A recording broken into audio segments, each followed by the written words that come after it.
GM, everyone. It is not Carly Riley. This is a brand new type of show. Just kidding. Carly got married this week, so she is taking the week off. Yes, and it's me, Gavin Purcell, Funky Donk, and I'm joined by Zeneca, who comes here every once in a while, and we have an all-boys episode today, which is very weird in some ways.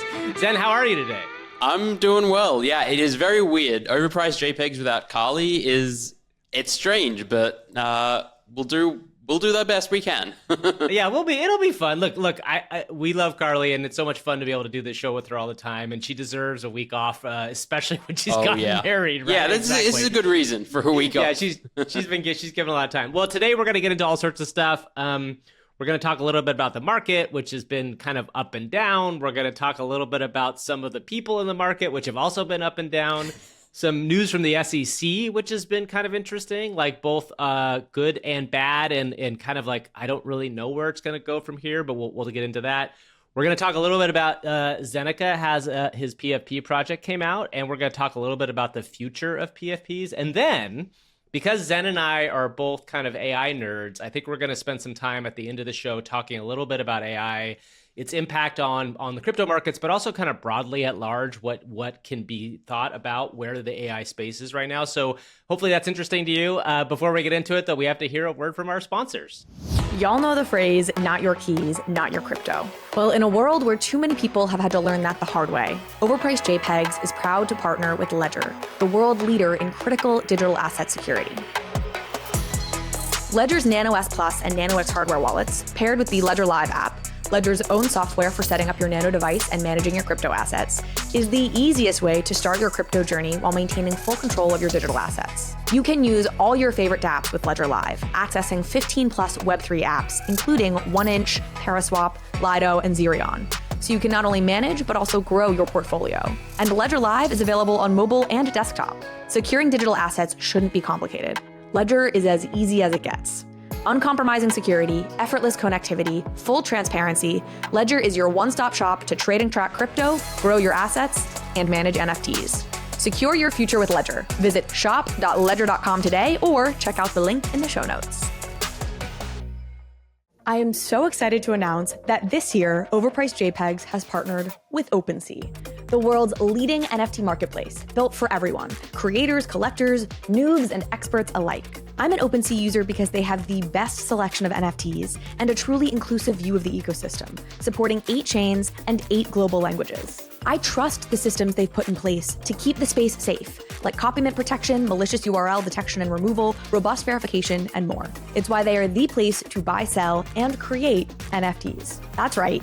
You know OpenSea, you use OpenSea, but did you know that OpenSea now has drops? New exclusive projects launch every week from top projects and creators, and you can check them out now using the link in the show notes. They also recently introduced self-serve drops, which is in beta, and allows creators to launch their projects right on OpenSea. This drops product gives creators access to tools like rich storytelling drop pages, multi-chain support, and drop mechanic customization. The full launch for self-serve drops is coming this spring. So check out the upcoming drops on OpenSea right now using the link in the show notes and own what moves you.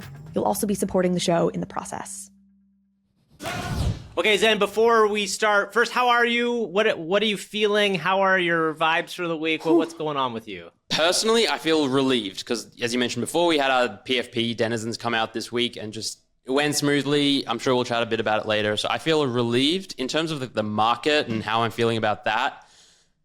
Honestly, kind of good. Like, oh, cool. 5-6 days ago, things were really bleak and doom and gloom. But like we've had this like mini bounce, I think. But as a whole, I feel like the market has kind of we've capitulated. Don't say right? it. Don't say it. Don't say bottom. I was not going to say bottom. I was not going to say bottom. Okay. We've capitulated, and I think accepted that this is the reality. Like, you know, prices have gone down so much, people are getting used to it, and I think now prices could drop another 50%, and it's not going to have that same emotional impact as 3, 6, 9 months ago when things really crashed.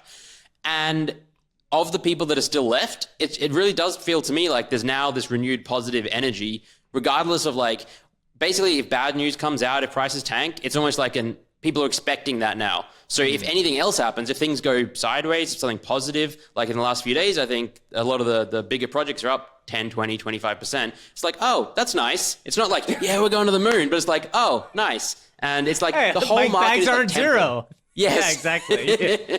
Not zero That's yet. exciting. Yeah. I think you're right, by the way. There's something about the idea of being kind of through a storm, right? And I don't, who knows, there could be another storm around. It's been hurricane season for a while, and it will be maybe for a bit. But like, the people that are still here are interested enough in either one of two things. One, they're here for the technology, and that's obviously great. And like, we all kind of believe in the technology in a lot of ways, or they're here for the trading, both of which are like viable ways to kind of look at this business. It's interesting to see. I was feeling in the dark time, which you mentioned about 5 or 6 days ago. I was like, okay, well, this does feel like a real capitulation, right? Like it was the combination for me of kind of Azuki kind of dropping and screwing up. Sorry, Azuki fans, but I think that's pretty clear at this point. Frank's project, DeGod's kind of coming out and like not hitting on all cylinders. And then like even Memeland, all of these kind of 3 projects that were kind of the last kind of hope of this space. And when I say last hope, I mean, there obviously are a lot of other projects out there that are doing fine, Pudgies and a bunch of other things. But these were like the 3 kind of like pillars of what was coming this year. And so I think now that we've been through it, in some ways you're right. It's like the expectations are lowered. I don't think there's anybody waiting for like how this team is going to do. I don't know. Can you think of a team that's sitting that we're waiting for some big news from right now? I don't think so. It's like, you're right. For the last, like, I would say 6 months, it was always, the big Azuki event's coming up. Oh, the big DeGods event. Like Captains, of course, like with the meme token launch coming up, so there's a lot of eyes kind of on that and seeing, but that's a little bit different. It's an ERC20 and it's playing into the meme coin narrative and era. But yeah, in terms of PFP projects, there's not like the crazy expectations riding on like a launch or an event or a thing that, as far as I can aware, that's just not there anymore. And I think it's part because teams and projects themselves have realized, let's not hype things up to oblivion, but community members as well are not putting all their eggs in the hopium basket anymore. Yeah, it's interesting. I had a thought the other day. I spend, a fair amount of time in Discord, but even I've been spending less time in Discord just because there's less to do, which is weird. Like, but it's like I'm in like 4 to 5 Discords relatively regularly. I'd say like 2 pretty regularly, and you miss a lot of the people that are there, right? And part of it is just like there was this kind of energy. Now, I do think there's a world where the nice thing is the people that are there, you make deeper connections with in some ways because you're there together, you're going through this sort of thing. 100%. Yeah. We should talk about the SEC news because this is kind of a big deal. So there's kind of 2 things. Maybe let's do the good news first. Let's start with the good news, which is that there was an ETA filing by Grayscale, and it looks like they got some good news out of this, that the SEC was kind of slapped down in a way, and it seems like it's going to be able to go forward, which is what we've been seeing along the way with all of this kind of ETF news. So I know we've talked about this before in the show with BlackRock looking to kind of do an ETF around Bitcoin, and Bitcoin jumped 5%, maybe almost up to 7% when that news happened. That was kind of part of what I think drove some of the like coming out of the muck energy, right? Like, when I came into one of my Discords, speaking of Discord, and I popped in and it was like, oh, there's an interesting thing that like this people feel good again, and that made me feel good overall. What is your take on this? Funny how that works when number goes up. Exactly. Yeah, exactly. So do you feel like this is just where are you at with this? Like, is this inevitable now? It just kind of feels like at least Bitcoin and Ethereum are going to be institutionalized in some way. It does feel like that. To me, like you said, it feels inevitable at this point. It's another in a series of events where like an SEC related case has gone to the courts, and the courts have basically said, you're being ridiculous, SEC, what the heck? The very reasonable thing is to, side with the Grayscale in this instance, or Coinbase in another instance, or whomever. And it's like, it's reassuring, I think, to like, there's this impression, I think, where people think, oh, the SEC are irrational, terrible, they have all this power, they're going to kill crypto. But like, there's still the rule of law. And like, when things go to the courts, it's like, oh, the system still kind of works. And people are still rational, and like, judges will take facts into account and make logical decisions. And that's nice to see in reality. And so, yeah, bullishness all around. And now, with BlackRock coming around and all that kind of stuff, I think people are feeling pretty good again. Yeah, and so I think so that's the shot, and the chaser is the impact theory news. Yeah. Which, in case you missed it, it's an interesting thing. Impact theory is Tom Bilyeu's NFT or crypto project, and they basically got a settlement. They made a settlement without admitting guilt to the SEC around essentially calling their NFT project a security. So this is an interesting thing. There's because they settled, there's no, they're not taking blame for this. So it'll be interesting to see, does this set a precedent? And I think it probably, it's this idea of NFTs and promising, number go up as an investment, right? Yeah. And it's funny. I think the funniest thing I thought, I don't know if you saw this, but in the SEC filing, they said they were going to be the next, they used the words like Impact Theory wants to be the next Disney as part of the thing that proved that it was an investment, which is like, oh, how many projects have we seen use that? Every other project, yeah. So this is one of those things where you're like, gosh, well, we always ask for clarity in this space, right? And we're trying to figure out kind of what these things are. Mm-hmm. I think Tom came out and had a statement where he basically said, what the NFTs always were was a collectible with utility, right? And I think that's a real interesting definition, and you have to be clear on that. I don't know if this is precedent setting, but I think one of the things that the SEC is trying to do here, if I'm just putting my little government hat on, is scare other people from trying to do this stuff. What is your take on this so far? That's basically it, and I think it will work. I think it's a big wake-up call to anyone, specifically people in the US launching products for US citizens or residents, but generally anyone in the world as well doing anything related to Americans. It should be a massive wake-up call. And the reality is that so many projects in 2021, and even today, but largely 2021, launched, and they literally said passive income and all these things that you're like, okay, clearly a security. And so why are they not coming after those, but maybe they're going after this? It's, Tom's got a big profile. Impact Theory is one of the more successful projects in the space. They have the money. And I think it is really just sending a message. And an important part of it, I think, as well, is that in the sort of the filing or the decision, there's a dissenting opinion from one of the SEC judges, I don't know what you call them, that were overseeing this decision, that basically didn't agree that they were selling unregistered securities. And they said, hey, this is a little excessive, and if they're doing it, then all these other things should be security, and non-crypto things. They were looking at the collectible market as a whole and other areas where you were giving people a bit of utility. And so so it's just Impact Theory were certainly not the worst offenders. But it does, it's this wake-up call where you're all right, if they're in this gray area where they felt they wanted to settle and didn't go through this, then anyone on the other side who did promise future value and number go up should be extremely concerned. And everyone on the other side should just be mindful to keep sort of towing the line and not promise future value and all that kind of stuff, which is generally sensible. Yeah, and I think we are all there already, right? That's one thing. I think there's a sense that everybody kind of has had internalized this for the last 6 months to a year at this point, because I think we all kind of felt in some ways this was coming.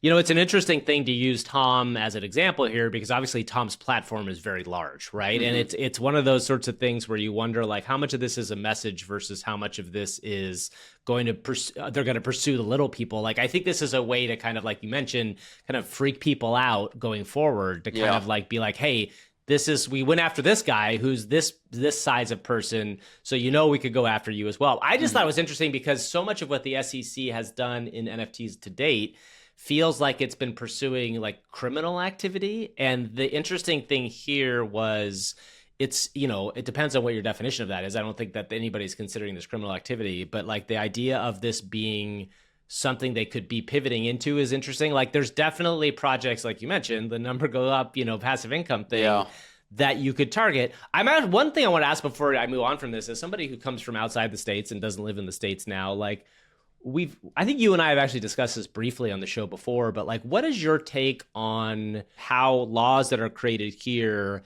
determine how the rest of the world is going to act? Yeah, it's significant. I mean, the American market is huge. It's a massive part of the global market. When it comes to NFTs, I think by far as a country, America has the majority of the trading compared to any other country, but it's not the like if you compare the rest of the world versus America, I think the rest of the world is still taking up more of the NFT trading, and certainly other markets are larger.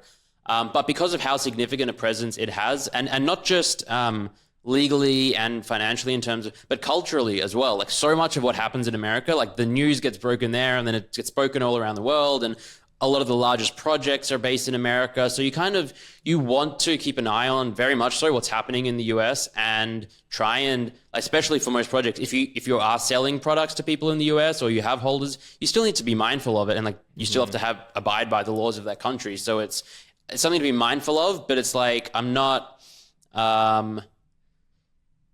I don't know what the right term is. I'm not like maybe as concerned as I would be if the company in was America. If I was a US citizen with a company, registered in the US, I think you're a little more under the microscope than, being outside of the US. Do you think the sentiment is changing internationally? One of the things I think a lot about is about like American exceptionalism. This is maybe very broad, but the idea that like American exceptionalism was this thing that, especially in America, we believed for a very long time, right? And there does seem to be kind of like an international shifting of this. I think the narrative around like China overtaking America has kind of died a little bit down just because China's economy is a little bit rougher than it was projected to be at some point. But like, I would imagine that this idea that like America dictates the world at large, and I guess what I'm asking is like, do you feel that's changing from an international perspective? It is. I definitely do. I think that like growing up in the 90s and early 2000s, it was like, all right, America just leads the world. And like from Hollywood to pop culture to tech companies to everything. It's just like, all right, let's look at what America does. We'll just adopt a lot of that culture in Australia and in India as well. Like a lot of like just the world would look at America. And I think now, partially because of the internet and social media and globalization, but also I think because other countries are sort of gaining and coming up a bit more, and like culturally people are not necessarily loving a lot of the things that are coming out of America. People are starting to sort of leave. People are leaving America and going to Dubai or Portugal or wherever in the world, and like either working remote or just living elsewhere. And culturally, it's like you have so many more options now. It's not just Hollywood. You go on YouTube and you have creators from any country in the world, and you can find excellent content. And so I think that all of this is making exactly what you said. Like America is becoming less of that dominant force in the world, which I think is a good thing overall. I think it is too. And speaking as American, by the way, just so everybody's listening, like, I grew up in America. I am American. I live in America. I have a Canadian wife, so that's one small like niche in my Americanness. But I think the other thing you said there, which is something to think about, is India, right? When I think about India and like where it's positioned going forward, maybe we talk a little bit about this in the AI space, but like India is ascendant in a really fascinating way right now on the world stage. And what I mean by that is like I think that like they're kind of in some ways taking over the narrative from China a little bit, because it's a population thing, but also there's so much growth education wise, so much growth from a income wise, and it is like the democratic interest point. I think that is a country to watch when it comes to like how there might be a shift in cultural kind of change around, like, not to say that like India is going to dominate, because I'm not sure if there's any company that's going to dominate a company. I'm not sure if there's any country that's going to dominate in the way that America did in the 60s, 70s, 80s, 90s. But like that, it's interesting to see the kind of global power world kind of shift a little bit. Yeah, India has been one to watch for a while. And I think it's like you said, it's like it was India, China, US, Russia, and the talent that's exported is terrible way of saying it. But like there's a lot of Indians that go abroad and then take on significant roles. And it's like, I don't know, we're just sort of everywhere, for lack of a better term.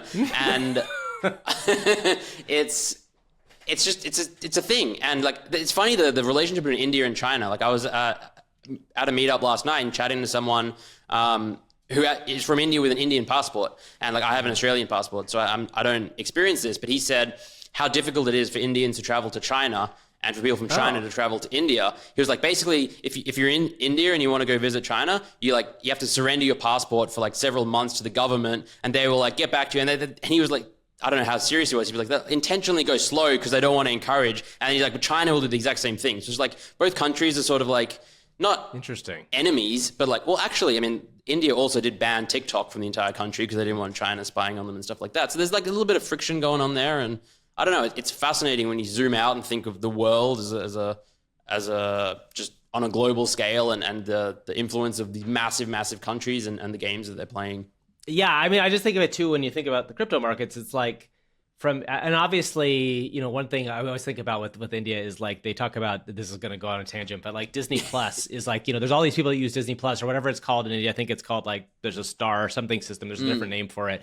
But like it costs like, $1.50 in American dollars to subscribe. So the actual value is not very high, but the numbers that come from there are massive, right? Yeah. And so you think about like the global economy, and when you think about crypto, it's like, well, what happens when a country that has 1 billion people that actually kind of hits a trajectory where like more and more of those people get educated at a much higher level than they were before. It's just a fascinating kind of thing to think about. Anyway, that was a real tangent into like global economics, but let's move back into crypto. There's a very fascinating story around some of the seedy side of crypto and shitcoins, right? Which we kind of always knew that shitcoins were not great. Now, it's right there in the name. Yeah, exactly. We always knew that.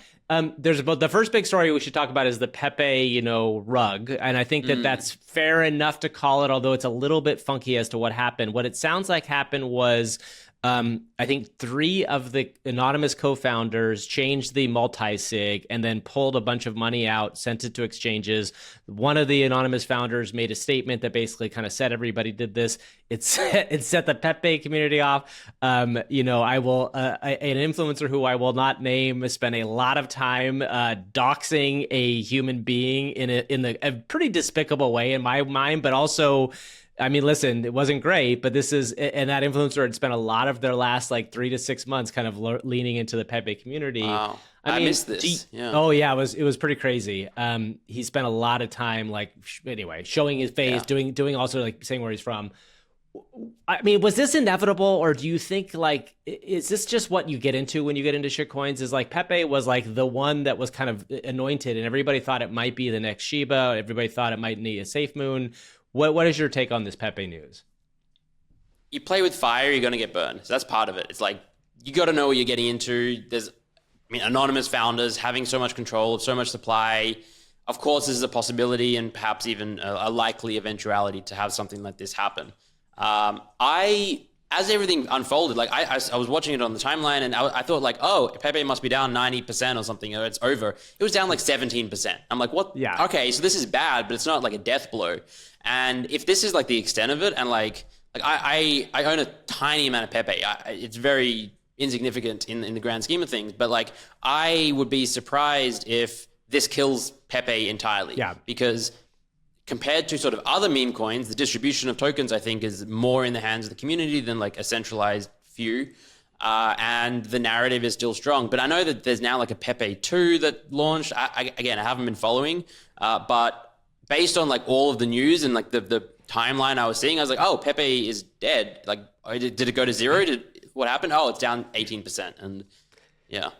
I mean, and that's honestly like one of the like positive signs of what shitcoins can be, right? Like in the best case scenario, a shitcoin kind of is completely community controlled, and there's a world where like they get it's like the beauty of what the GameStop stuff, like all that sort of thing, right? Like it's like there is a world where a community can really run a token and kind of do sort of interest. When I say run a token, I mean like as a weird kind of amorphous collective.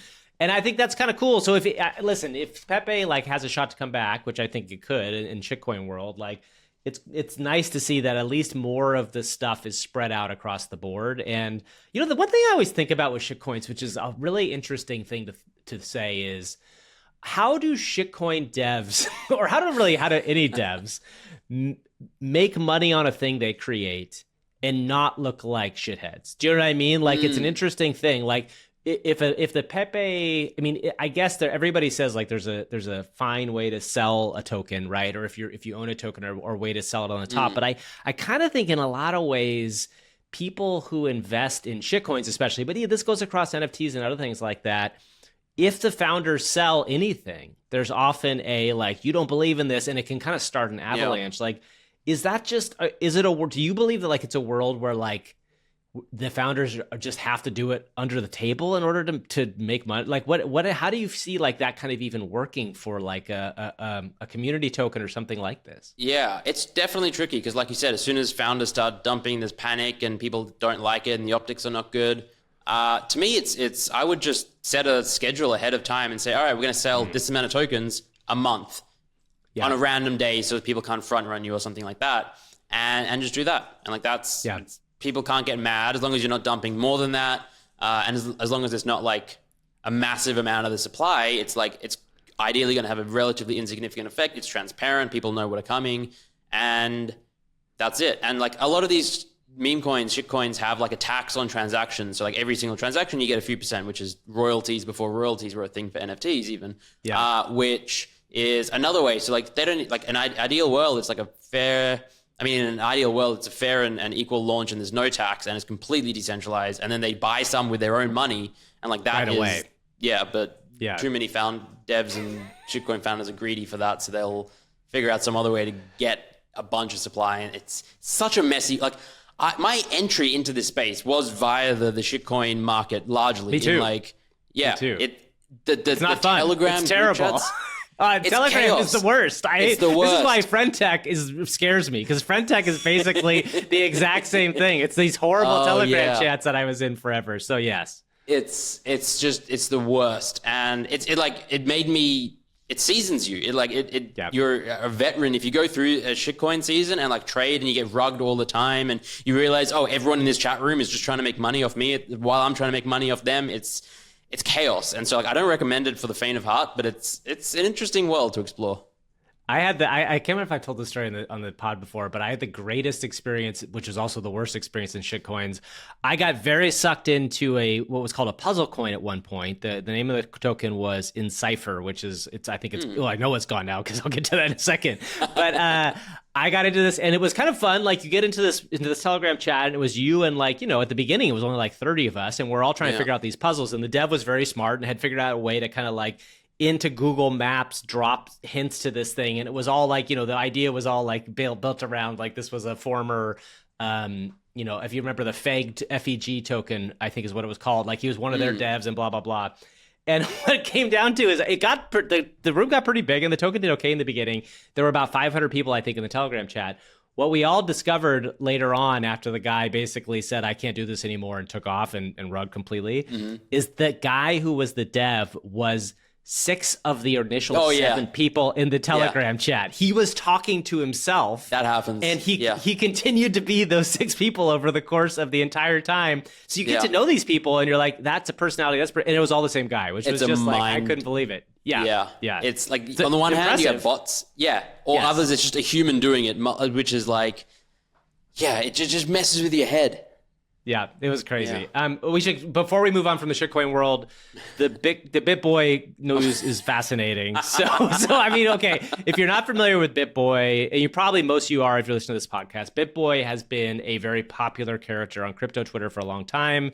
He had a relatively popular YouTube channel, pretty popular, I think, for the crypto space, 1 million subscribers or something. Very popular.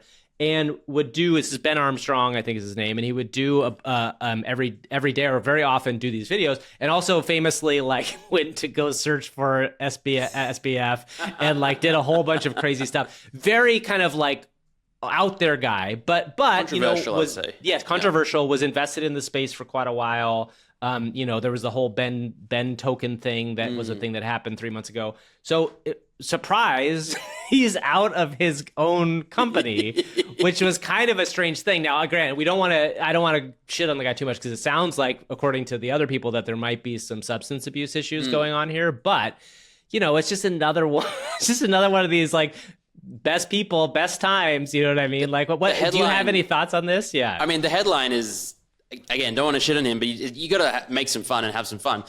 BitBoy crypto fires BitBoy. You're like, what? Reading that, it's wait, what is going on here? And I am not his biggest fan personally. I think he's done some really shady things in the space and stuff like that. But I don't know all the details. I don't know what's going on and yada, yada, yada. But it's just another instance of this is just, it happens all the time in this space. Someone big blows up and collapses and usually leaves, but may come back in the future. We'll see. Let me introduce you to a brand new company that I could not be more excited about, Web3 Sense. a Web3 analytics platform that combines on-chain data with social media insights to give you the deepest, most meaningful intelligence into any NFT community. I have tested other analytics platforms out there, but Web3 Sense has the most comprehensive capabilities I've seen in the NFT ecosystem. They apply sophisticated data science to wallet histories to determine behavioral patterns and help shape predictive analytics. In other words, they can tell you which Twitter accounts are actually the influencers in your space. And they can tell you what resonates most within a community by looking at what other communities' token holders are involved in. The number of use cases here is virtually unlimited. So whether you're a trader, creator, institution, brand, agency, I promise Web3 Sense has data that you want to see with the deep and actionable insights that you need to build, analyze, grow, start, whatever you want to do within the NFT space and in terms of building a business and a community. Now, they are still in very early days, so they're eager to connect with the community. So if you're interested in learning more about what Web3 Sense can do for you and your business, and you should be, go and fill out the very short form linked to in the show notes, and someone from their team will reach out with more information and an opportunity for a product demo. Trust me, you won't regret it. Do you ever think that part of what's interesting about the space, I'm saying this because I kind of feel this, that part of what's interesting about the space is how crazy it is. Like yes. There is something in my brain. There's something in my brain that like, I find it fascinating. And fascinating is the wrong place to be investing money, by the way. You should not be investing money in things you find fascinating from an insane perspective. But I don't know. Do you feel this way? Like when I see a story like this, it makes me like curious about like what drives that person, what happened. And I think part of that is what this whole influencer world is kind of driven by. Yeah. No, fascinating is the right word. This whole space is like, we're in the depths of a bear market, and still every week there's like really like this Pepe rug. There's something interesting happening. Sproto Gremlins, Harry Potter, whatever, that taking off. There's just always something interesting going. Mistakes were made in a wallet that I don't control. Like it's just, there's always something, and it's like someone, and it's just, it's fascinating. And like the psychology behind all of it is really interesting. And I think because it like, the things that drive humans and interest us, like money, sex, violence, that kind of stuff, money is everywhere in this space. And so the drama of it all is just, it's entertaining if nothing else. Yeah, I was going to say, like, it's interesting to think about the money aspect and how that drives us to be curious, right? Because I think a lot of it is, you find yourself like, you know, every person on the planet Earth probably imagines winning a lottery and what it would feel like. And then you imagine like, well, what happens to that person who won the lottery? And in this instance, a lot of these people have won the lottery and they maybe shouldn't have won the lottery, right? Like it's watching them all kind of, and again, this is not like Schadenfreude. Like I'm not trying to like take pleasure in other people's downfalls, but like there is something really fascinating about an unregulated space where you watch people go through the struggles of what it means to do this stuff. And in public too, right? Because most of it's out there in very public. Yeah. And for me, it's like, more of the same. So like I was professional poker player for 15 years. So online poker in the early 2000s, mid 2000s, even late, highly unregulated, all sorts of wild stories and characters. And it, funnily enough, including the Bahamas as well, people would fly there. And so it's just this wild world, and it's interesting, and it's still interesting. And that's, I think, what attracts a lot of people to the story and the narratives. And the other thing is, you know, everyone dreams about winning the lottery, but most people know in the back of their mind, I'm not actually going to win the lottery. In this space, you just buy the right token. Like you're always this close to 1,000xing if you're playing the game, which is very dangerous from a gambling and addictive perspective. But that's the thing. It is addictive, and that's what draws a lot of people in. And that's why it's this double-edged sword of a space that is terrible and exciting at the same time. Yeah. And I think, last point on this, but I do think that probably exists in a mainstream way in the hedge fund / stock trader world. But because it's been onboarded into the world so much that this is what those people do. It's like the boiler room, right? Like you don't think of it in the same way. And obviously there's a lot more rules and you can see a lot more stuff happening there. Zeneca, congratulations. Your project revealed this week. You want to tell us a little bit about what happened there and kind of like what the background of that is? Yeah, so our PFPs, the denizens of Zen Academy, on Tuesday this week were launched, revealed. So we've been working on this for about, 9 months now, which it took longer than I thought it was going to take, but it took as long as it needed to get a good product out there. And basically, if you had one of our tokens, you could burn it. You still can. Burn is still open for a denizen, which is our PFP. And honestly, massive sigh of relief. Like, there's so much, you don't know it until you actually launch a project in this space, but like, because of the permanence of the blockchain and the immutability and smart contracts and like the public nature of it all, you make a mistake and everyone on Twitter is talking about it. There's so much anxiety in the lead up to mint, but we tested and retested and we're feeling pretty good about it. And it went out and like we've had, a couple thousand people burn their chests already and the denizens are going out there and people are changing their PFPs and liking the art. And honestly, for me, like we've succeeded. Regardless of what happens from here, it's a success in my mind. So I'm feeling pretty happy and good about it all. Yeah, I burned my chest. It was fun, man. It's a very well executed in terms of like that aspect of it all too, because it was very smooth. Gas was very cheap, which was nice. So whatever you did on the contract. Shout out to the Haymint team. They have a launch pad that we use, and they're really good at optimizing gas and stuff like that. Yeah, so I think this is a good like transition for us to talk a little bit about like, in fact, now that you're kind of in the middle of it, where do PFPs go from here, right? Yes. So like we're in this interesting place right now where, as we said at the top of the show, there's like 3 or 4 big PFP projects that have all kind of like laid, I don't want to say laid a turd, but a little bit, right? Like they the hype that they had promised, or at least maybe they hadn't promised, but the community had expected, kind of didn't come to fruition, right? Like there wasn't like this big, and when I say that, it really has to do with number did not go up, number went down, right? And that's really what it comes down to, I think, more than anything else. So you've got a project that's now revealed, or mostly revealed, and people are revealing it. Like, what do you do with a PFP project now? And I think this is a good question just for not only for the people that like make projects, but also for the people that are interested in like where the future of this kind of market goes. Like, what is your take on that?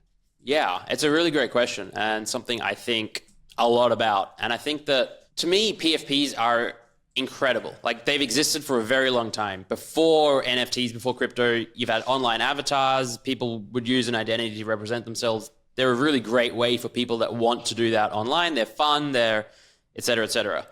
I don't think PFPs are going anywhere. I think they're great for binding a community together and marketing of a community and helping community members recognize other members and like connect and network and interact and engage with one another. I think a large part of what I'll call the quote unquote problem with a lot of PFPs as we know them in this space today is how intertwined they got with the price narrative.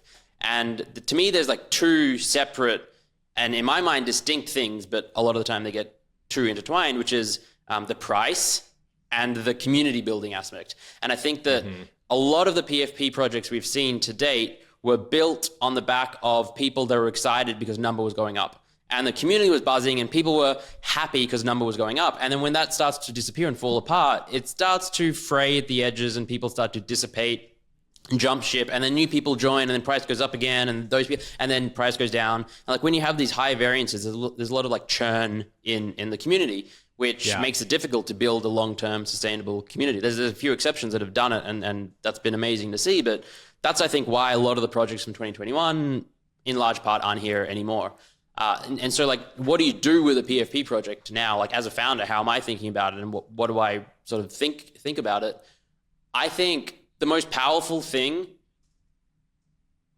that you can do as a founder of a PFP project is get more people to use your PFPs. And which is a difficult thing to do, especially at this time in the cycle, because a lot of people have picked their PFPs, they've built a brand around it. And so to get them to change or to get someone to adopt a new one is not easy, but it shows that they believe in the community. They want to represent the community. So they feel some sort of emotional connection.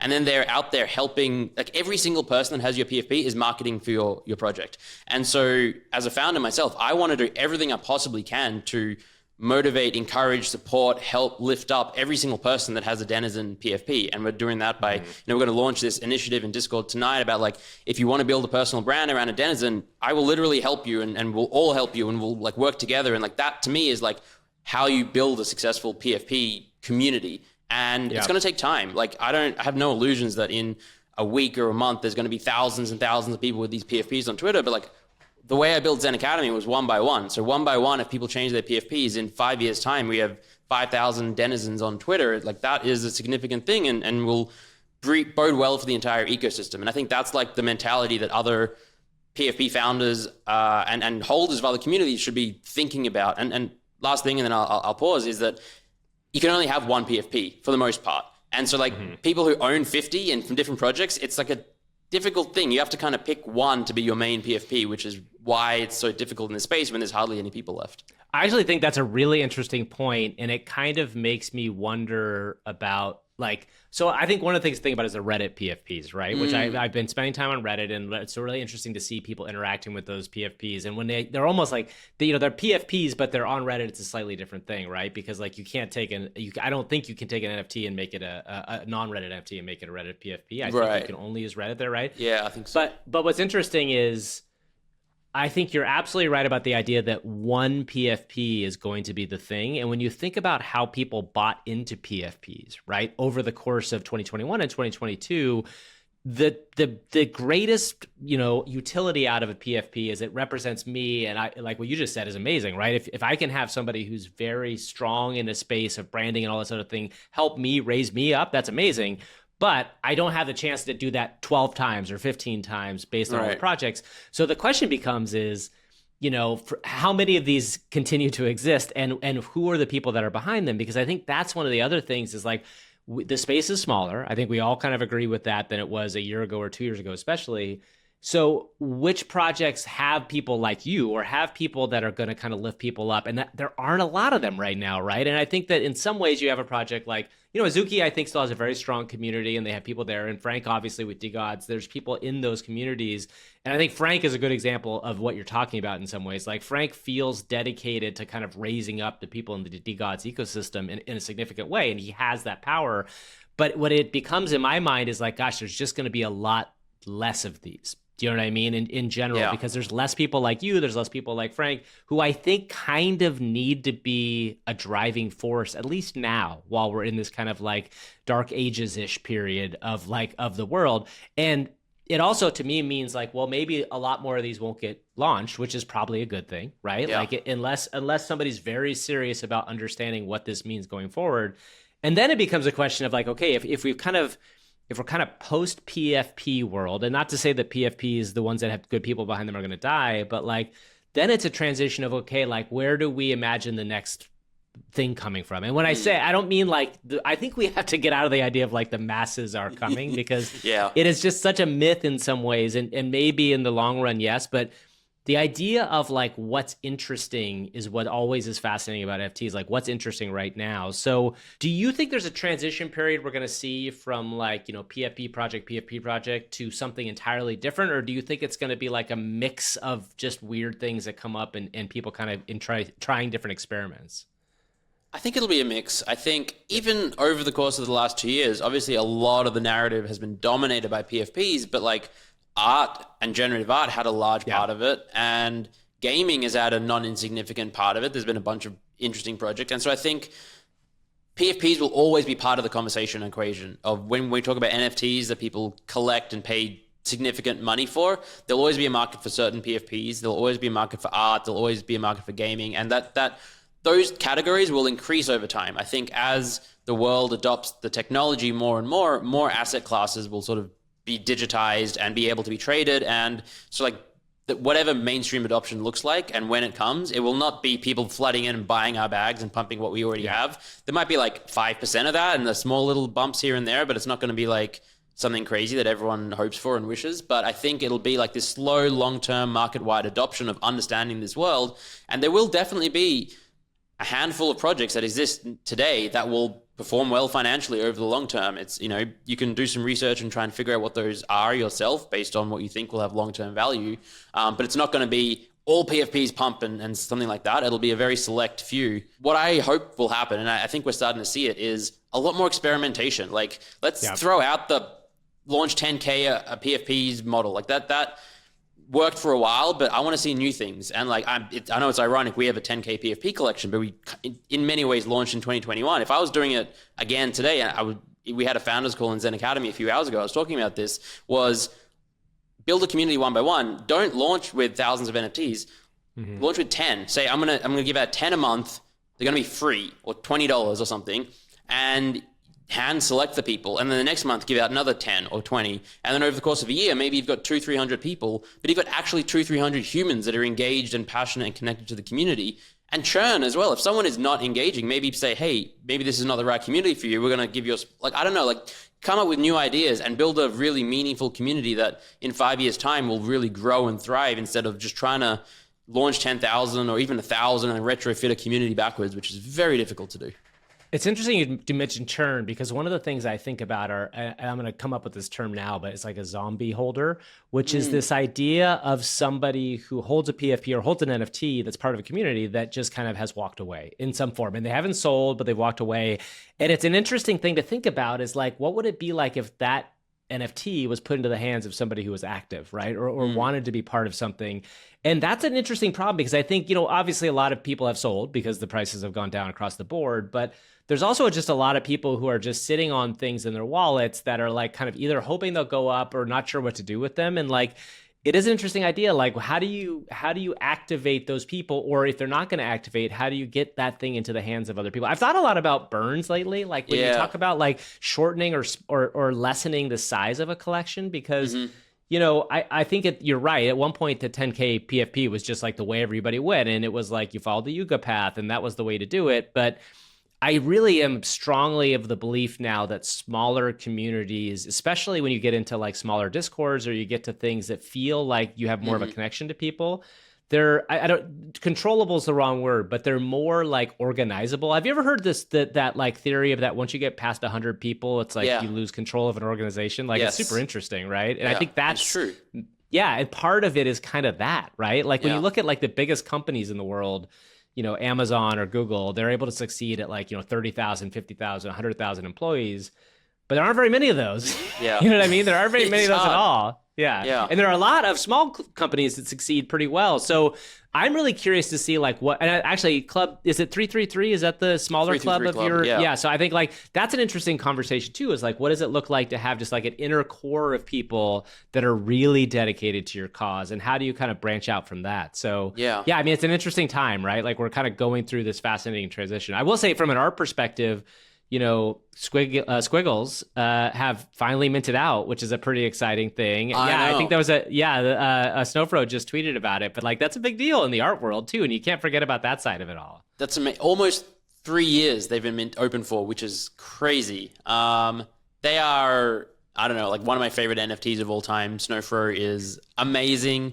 Like it's a historic moment, and I think that just for all NFTs, Squiggles are almost a great ambassador for the entire industry, especially for art, especially for generative art. And like Snowfro is just the nicest, best ambassador you could ever ask for our space. So he's, amazing.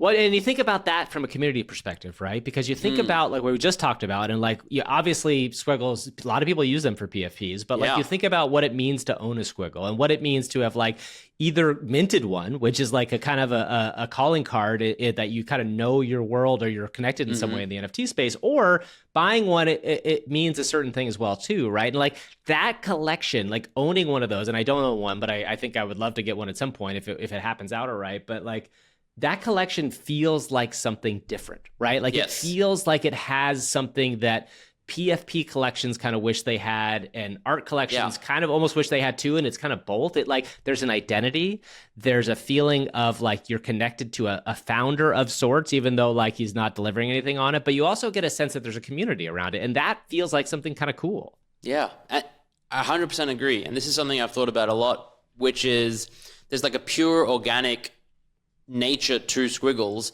and a bunch of other things. And I think it has to do with the era in which they were launched, the method in which they were launched, and the people who first found and discovered them. And I think CryptoPunks are the same. Free mint, you had to be a nerd and interested in this. And, people thought you were crazy for wasting gas on claiming a CryptoPunk. Like that bred this organic, and for years they didn't go up to crazy amounts of price. So like people thought these were like it just, you had to be made of something special. Something else. They were like whatever, like a collectible that no one gave a crap about. I wasn't around there, but I've gone back and like read some of the convos from the CryptoPunk Discord from way back. And so like it's like a flashback to like you see the leaders in the space just chatting, and there's no price, there's no speculation, it's just like pure. And I think Squiggles were minted at a few years forward in the journey of NFTs, but like they were like $10 US dollars or something like that to mint. And it wasn't during peak 2021 hype. It was well before that. And it was a lot of art collectors and a lot of people passionate about the technology found it. And so like the projects that are like that, to me, are the ones that are the ones that turn into the punks and the squiggles. There's a reason that they're the punks and the squiggles of the world, is because they were a lot more organic. It wasn't, hey, let's raise $10 million from a mint and build something. It was, let's just build something cool, put it out there. And autoglyphs is another example. There's a handful out there, but it's, it's just that raw, organic and non-money hungry nature to it all. Yes. I think about Gremplin too, right? Gremplin's somebody who I really admire in the space for a lot of the stuff he's done. And Cryptodes got sucked up into that kind of 2021 thing, but it did feel like there was something in the same sort of way to me in that way. But anyway, we should move on to our final topic, which I'm very excited to talk about. It is AI. So if anybody out there doesn't know, I also have another podcast I do called AI for Humans, which is me and my old friend from a little bit of backstory on Funky Donk. I used to work at a company called G4 a very long time ago in another lifetime, which was an early internet culture channel. Originally, we launched as a video game channel, and I'm a big video gamer too. I was the showrunner of a show called Attack of the Show, which in American culture kind of like had a little bit of a moment around like we covered early YouTube and early internet culture. And the co-host of that show, Kevin Pereira, is the guy who does this AI podcast with me. And I've had a couple projects that I've done with AI in my own space, NFT projects. And I know you're fascinated with AI. What about AI right now is exciting to you? Like, what do you kind of, when you think about it, like, what is the thing that is most exciting? I'm scared. What's your P-Doom? What's your P-Doom? Do you know what a P-Doom is? Have you heard of this term before? Probability of like death from AI? Yeah. So P-Doom is an actual term. If you go look it up, it's P in a parentheses doom, and you're supposed to give a percentage of what you think the possibility of like humans getting eradicated are. Do you have a percentage? Over what time frame? If it's forever, 100%. Well, okay, okay, this is a good question. So forever is a hard thing because obviously for humans, like let's say 100 years or let's say 100 years. Let's say 100 years. I think it's like 5 to 10%. Okay, that's about the average, by the way, for people. I think that's optimistic. I was as high as 50%. Yeah. Oh, okay. So let's talk about that. So what about it has gotten you less scared lately? Honestly, I'm not smart enough to actually know. So I've just heard enough really people that I consider smart say that their percentage is like 5 to 10%, where I'm like, all right, is it more likely that these 1-2 doomers who think it's near 100% are right? Or is it like an average of the smart people I listen to and it's somewhere around that 10%? But like I bounce between like 10% and honestly 100, where I'm like, all right, it's over. I do genuinely feel that this is the end of the human race. Like we are evolving. And we've already evolved in many ways where we're basically relying on technology, whether it's a phone, a watch, a laptop, whatever. We're part machine already. In 100, 200 years, if we're not dead, we'll have robotics in us. We'll have AI genetic. We'll be cyborgs effectively. And Homo sapiens will have evolved into Homo, whatever the next thing is. But I do think there's a very significant chance that we're just completely dead in 100 years. But yeah, what do you think? That's a great way to start. I think what you just got at is really interesting to me because I've thought a lot about this, and I think that the idea is just so everybody who's listening to this is like, not an AI podcast, it is an NFT podcast, but like there are a lot of people in the there are a lot of people in the AI world that really truly believe that like doom is coming. Like there's a guy named Ilya Yakowski, who's a very famous AI researcher who's been around for a while, who has done a whole podcast tour basically saying we're fucked, it's over, like we've already gone too far. And there's a lot of people who disagree with him. And funny, this obviously this podcast came out of Bankless. There's a really great Bankless episode about this where I think it's David really gets scared. Did you hear that episode? Yes, I did. Yeah, it's fascinating. The title is "We're All Gonna Die." Yeah. No, I read that. I listened to that, and I went down a rabbit hole, and I was like looking up Eliezer and all, and like he's been deep into AI for decades, and like he's not new at it. Yeah, exactly. No. Yeah, and then I'm like talking myself up to like a P-Doom of 50% again because I remember, I don't know if it was on another Bankless episode or another podcast, but someone got on, like someone to argue the counterpoint to Eliezer and be like, all right, let's say you disagree with him. What is your argument? And they were like, well, we're just going to get enslaved. We're not going to die. And I'm like, oh, okay, great. There's a great book, by the way, that I recommend to anybody who's interested in this space. It's very readable by a guy named Max Tegmark called Life 3.0. Have you heard about this before? I haven't, no. Okay, you should check it out. I think you'll like it. But anybody else listening, one of the coolest things about that book is they spend the first third of it it's a novelization of what it could look like to see an AI kind of become what is known as an AGI, which is artificial general intelligence, and then become ASI, which is artificial superintelligence. And what it just talks about is how it could play out. But one of the things that's great about that book too is they go through 12 different endings to what the human race could have. And a third of them are amazing. A third of them are maybe not. And a third of them are not good. And you can kind of get a sense of what it is. I think the most important thing I want to talk about, and this is kind of what our podcast focus on, is the impact on people now. And I think this, for people who are listening to this, some of the things that I think are really interesting are the conversations around, we have, and I'm sure, NFT people can understand this. There are a lot of people that hate the idea of AI, period, right? That AI is a boogeyman that is bringing, all this change. And in a lot of ways, change really scares people, I think. And one thing we try to reiterate on the show, but also I try to do in person when I talk to people is, look, these are tools right now. They're just tools. You can get in your mind and be all scared about what it's going to come, but that may never come. They may never get smart enough. But right now, there are things that are changing the way we live our everyday life, right? Like ChatGPT, or one of the things I've been fascinated with when I first got ChatGPT in November of last year, I learned how to do generative art coding. And that was just something I never would have expected that I could have been able to do, mostly because I came up as I'm an English major. I'm a TV producer. That's my background. I know enough nerdy stuff to be dangerous, but not even close. And that was a really opening of my eyes to oh, there is a world where programming, which has been this kind of magic wizard school for so long, can be opened up to people in a much different way. Have you had that experience with ChatGPT or anything like that? So not personally, but I've seen enough instances of people who weren't programmers and used ChatGPT to learn to program. And it's clear as day to me that, this is now just making this accessible to so many more people, which is going to unlock talent and productivity and progress and all sorts of really cool use cases. Yeah, I in the AI art side is really interesting too, right? So are you familiar with Claire Silver? Claire? Yeah, I love her. Yeah, I mean she's been doing incredible stuff for years now, but one of the fascinating things about this space too is watching her educate people in the mainstream on this stuff, and then seeing people come after her both for AI art and NFT art. Of some of her. Oh my god, it's insane. And you feel for people who are pushing forward in this way. And I think that's actually a really interesting story that we just covered, which was Amazon put up a picture advertisement for its new Fallout. So Fallout's a video game. They've got a TV series coming out for Fallout. In the picture, they used the Fallout boy. I don't know what his name is, the little character from Fallout, who's a happy 50s character. But behind it, there was a piece of art that they clearly had generated with AI, and they had just done a really bad job of generating it. Right? It had a car going backwards while other cars were going forwards. It had two fronts. It had a woman with three legs. And what was fascinating about this experience was it gave a chance for all those people to come out who just want to hate. Do you know what I mean? They just want to hate it. And it is this sense in the same way that the NFT market felt and still kind of does. And now it's less so because it's people are oh yeah, I told you so, right? This kind of sense of that.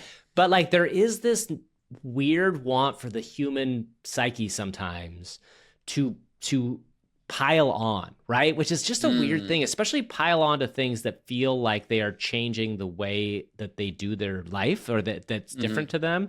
I don't know. It's an interesting thing to me about how AI artists are kind of accepted or not accepted by who the people are. Have you bought AI art in this world? I love AI art. I've been one of the most fun experiences I've had in the entire NFT space was I think it was November, December 2021. There was this project Eponym, which I love Eponym. It was great. It was so much fun. You go in, type, this was before you had access to Midjourney or anything like that. You go in, you type a phrase, it generates a thing, you mint it as an NFT, and it has the name as the title. And for 2 weeks, I think all I tweeted was an Eponym image and stuff like that. And then, so like since then, there's another project, Deep Black, that have some really cool AI art from 2019.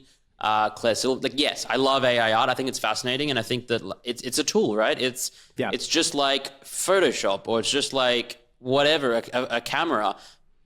In some ways, in other ways, it's significantly different because of its power and capabilities. But it's still a tool, and I think that, to me, the most interesting AI art is when there's a narrative behind it. Like, anyone can go into Midjourney and type a prompt and get a piece. I could take out my iPhone, take a photo. I'm not a photographer. I'm not an artist by just using Midjourney. But if you spend a month or 6 months creating like a collection or fine-tuning an algorithm, and then now you've got something real that has purpose and meaning, and like that's starts to be art. So I think it's, I absolutely love it. I think that it's interesting you say that thing about the iPhone, because one of the fascinating things to me is always how people see how things are created, right? You could have an iPhone and get just incredibly lucky and grab a picture of, I don't know, a bird that no one's seen before and in flight. And you suddenly created a piece of art that lots of people want. And in a lot of ways, to me, there is a world where you can still, there's amazing prompts that people can figure out. And if they figure out something that like gives you that feeling, who gives a shit how it was created, right? That's kind of my take on it. But also the other side of this, which is fascinating, is there was just a story that came out and it got a ton of press that AI art is not copyrightable. Did you see that story? No, I haven't seen that. It's interesting, though. So the basic idea, and I'll explain, there's a few kind of like underlying things with this, is that the idea was that there was a guy who was an AI, I think he was a machine learning engineer, who tried to copyright an output directly from a computer. So it was an image that was directly out of a computer. And basically what the judge had said and was covered as, well, first of all, it was covered as this idea that, look, see, you can't copyright anything that's got AI involved, and it's this terrible thing, and we should not be doing anything with AI art. But what the judge said was like, look, the real issue here was that there was no human intervention, and that they're trying to copyright something that came out of the thing. And it's interesting. They use the comparison to, there was a story a few years ago where a monkey took a picture. Oh, drops the camera. Do you remember this? Yeah. So it's the same thing. And so in that mind, the monkey was an animal that didn't have like a human consciousness, so couldn't be choosing to make that choice. So that wasn't copyrightable. Yeah. And in some ways, it was the same thing here. But any human intervention lends a level of human interactivity, which then means that you can really approach it from a slightly different place. So like there's this nuance that people sometimes forget to look at. And again, there's parallels to the NFT space, where I think in a lot of ways, the NFT space, people have forever said, oh, it's a scam. It's so stupid. All you're doing is buying monkey JPEGs and it's this. And I always think about the Yuga situation, like the monkey JPEG term, people is so derogatory in a lot of ways. And like, they don't understand, like, well, Yuga is more than just monkey JPEGs. It's X, Y, and Z. It's now it's trying to be a video game company. But before that, even, it was like the guys trying to create something kind of interesting community wise.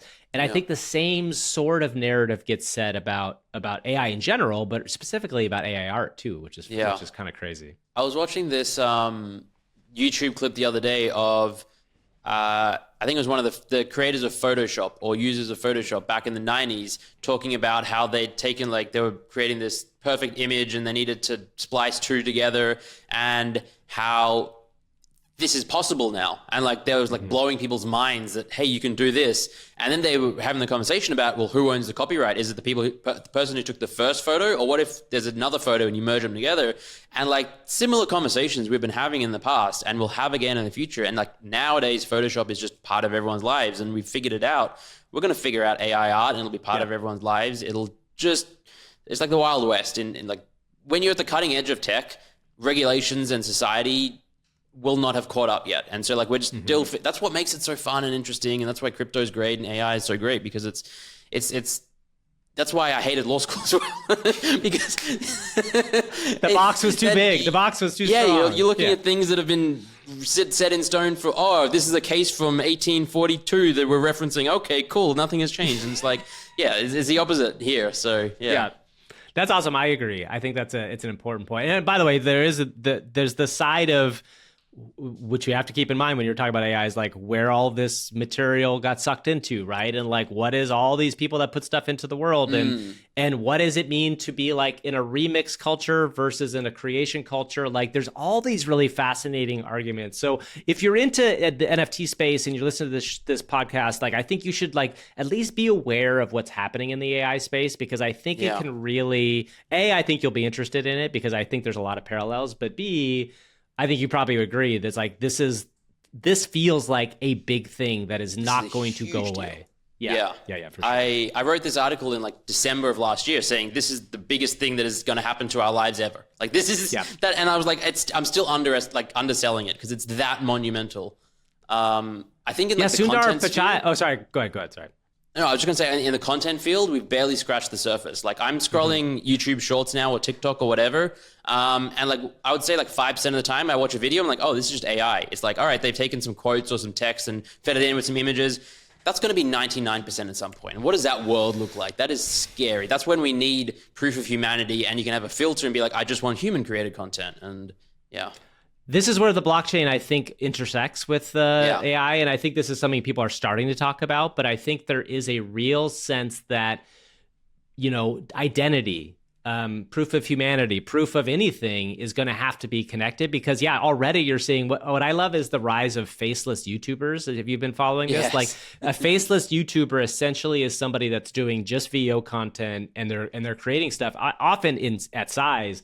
And a lot of the time that's AI generated, right? And as somebody who does make AI stuff or talks about AI and does AI content, what we're doing on our show is really much more driven by like humor or like trying to show people stuff. But there are a lot of people out there that are just like looking for the clicks. And it is much easier to make the click content now than it ever was before, for sure. And so it's you have only to going to get easier. Yeah. Yeah. Well, we should wrap up here. Thank you, Zen, for coming in. This was fun. And thank you to Carly for letting me host. We're so excited to have her back soon. And congratulations to Carly on her starting of her new life as a married person. So congrats. Yeah. Thanks, Zen. Congrats, Thanks Carly. for coming on. Thanks for having me. It was fun.